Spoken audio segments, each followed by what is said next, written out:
স্বপ্নে বেশ বড়লোক হয়ে দারুণ ফিল হচ্ছিল রে। তবে একদিনের জন্য হলেও ভাবছি বড়লোক সাজবো।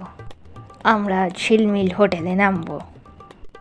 ইনি হলেন বিখ্যাত আরবের বণিক শেহেনশাহ। এনার সোনার আর তেলের ব্যবসা আছে। এখানে এসেছে আপনার হোটেলের খোঁজবে।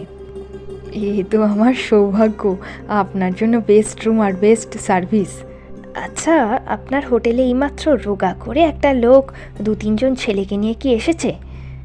না, এইমাত্র তো শাহেনশাহ এসেছেন, খোদ আরবের বাসিন্দা। চেনা চেনা লাগছে। আচ্ছা, এর খাবারে বেশি করে একটু ঝাল দিয়ে নিয়ে আসতে বলুন তো। ও বাবা, ও বাবা, কি ঝাল! ও মা! এই লোকটা আমার রিক্সার ভাড়া না দিয়ে চলে এসেছে। মামা, হোটেলের মালিক 10,000 টাকার বিলও পাঠিয়ে দিয়েছে।